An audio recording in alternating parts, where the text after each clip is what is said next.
Som a la nova llar residència Torre del Pont que el TEP té a Castellar del Vallès. És un espai en passat que parla de present i de futur.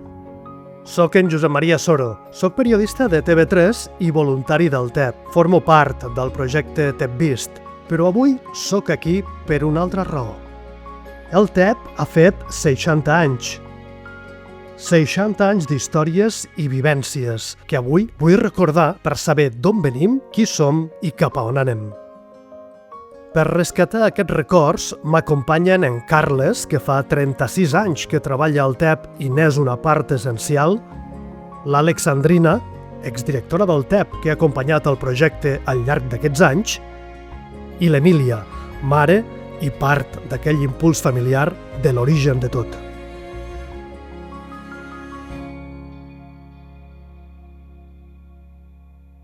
Heu vist que he portat una caixa, l'heu vist? Sí. Doncs la porto plena de fotos. Ah, sí? Que són la història del TEP. Però d'entrada us en ensenyaré unes que ens situen 60 anys enrere, és a dir, a l'inici de tot.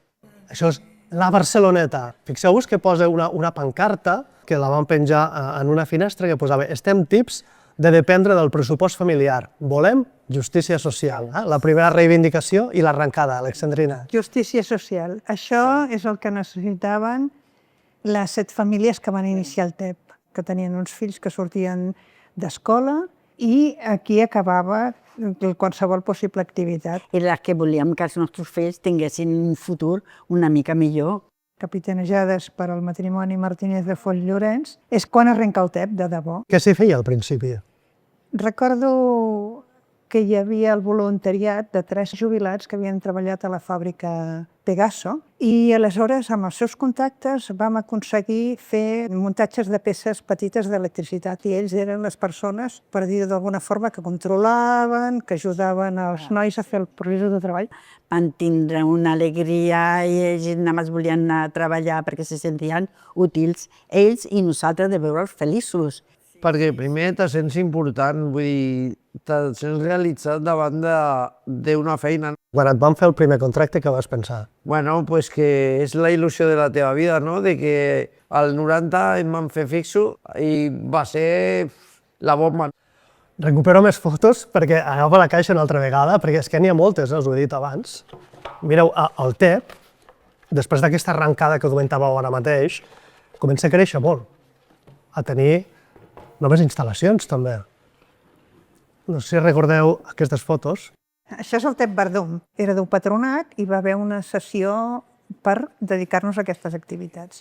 Amb la iniciativa i la empenta que ha caracteritzat aquesta casa, es va construir aquest edifici amb un termini superràpid. Castellar, també. Mireu, aquesta és la primera pedra, també, del centre de Sant Andreu, el solar. Al solar no hi havia res. Sí, ha canviat, eh? I això és el dia de la inauguració. Sí. Carles, veus? Sí. Ple de confeti. Era primera divisió, això ja. Amb unes instal·lacions com Déu mana, uns espais adequats, magatzems. Jo quan veig aquesta foto, sobretot aquesta, em recorda una mica el grup ocupacional de TEP. Per normativa els crea el centre ocupacional i aquí s'acullen les persones que no poden accedir al centre especial de treball, que no poden treballar. Es comencen a fomentar d'una forma més plena totes aquestes altres activitats. I el suport no només al món del treball i també al SOI, sinó per garantir la vida independent. I aquí comença també el suport per anar a viure en pisos, a residències. Sí, a residències. Amb això també es va lluitar. Va ser pioner. Me'n recordo quan vaig entrar jo als pisos Barceloneta, que els dijous tarda ens portaven al Camelot a ballar a la discoteca i era una de les activitats pioneres que... Això no ho sabia jo. Era molt divertit i després viure amb els companys al pis. Recuperem més fotos encara. Encara? Més fotos? Sí, encara n'hi ha més, encara n'hi ha moltes més, perquè el TEP ha estat implicat en l'origen, per exemple, de la Federació d'INCAT, de Sella en el món dels esports, Special Olympics Espanya i després Special Olympics Catalunya, i això ha contribuït a canviar també la mirada que la societat té cap a les persones amb discapacitat. Mare meva. Mireu, aquesta és, no sé si te'n recordes, Alexandrina, què és això? Ostres. La primera activitat esportiva que es va fer al TEP. Va ser aquesta, la de la natació, al piscina de la Barceloneta, i també, fixeu-vos, En l'equip de futbol. l'equip de futbol, 1970. també a la Barceloneta, que aquesta és una foto històrica dels dos equips del TEP, que va ser l'inici, els precursors del món de l'esport al TEP. Sí, perquè hi havia d'alguna forma la idea de que a més de treballar es podien fer altres activitats Sí. i com no, aprendre a nedar i practicar una activitat que tothom la sabia fer, que és el futbol. I aquí moltes, a la petanca, tu fas natació, Carles. Natació. No sé si veus aquesta foto? Es Sí. reconeixes aquí? Sí, aquí. Què és això? Bueno, aquest és l'equip de bàsquet quan jo jugava fa uns anys. Aquesta és, mira, Carles, el teu fill, El meu fill d'Andorra. que això és a la Seu d'Urgell i Andorra, els Jocs del 2018. Del 2018, tots els que participaven al ping-pong estaven aquí tots abraçats. I la importància d'això, no? Els jocs, de la els torxa, el jocs, recorregut sí, que es fa l'entorxa, de sempre veritat, previ pels carrers i els dies dels jocs. I tot el sol fet d'anar amb l'entorxa, allò per a ells era, bueno... Aquesta il·lusió durava i durava i durava. Mira, us puc mostrar una de les medalles que he guanyat ara Això no ens últimament. esperàvem, això sí que ha sigut sorpresa. Sota la màniga, Això és una de les medalles que he guanyat aquesta temporada a Sabadell, Molt bé. el dia ara fa res, amb 25 metres d'esquena. El Campionat de Catalunya de natació. El TEP ha crescut molt. Abans dèiem que havíem passat de 7 famílies inicials a 700, ara ja estem parlant de 1.000 i llarg, no? Més de 1.000 persones. Un dels secrets, penso, del TEP, és que ha tingut sempre la voluntat i l'habilitat de reinventar-se. A vegades la gent ens pregunta, però vosaltres com us heu ficat amb el tema de l'alimentació? Com és que heu fet neteja? Com és que feu repartiment?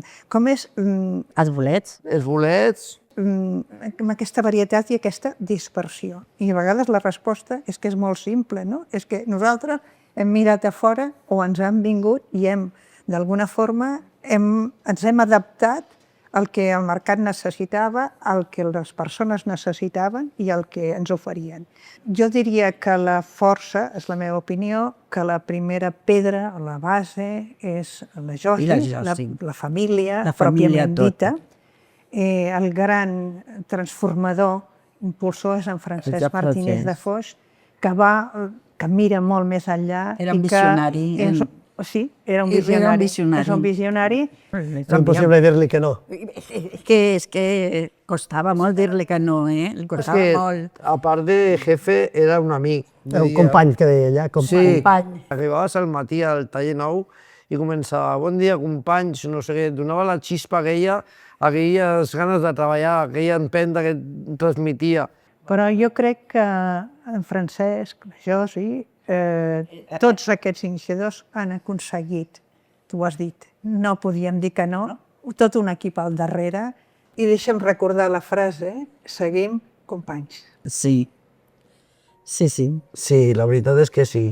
Bé, doncs arribem al final d'aquesta conversa. Hem parlat de moltíssimes coses. Per si d'aquí 60 anys fan un recopilatori de fotos, també. Deixeu-me que ens fem una, tots 4, i que la puguin recuperar. Mireu, així mateix? Sí. Perfecte. Molt bé. Molt bé. Molt bé. Moltes Ja hem gràcies, acabat? Josep Maria. Tot molt agradable la conversa.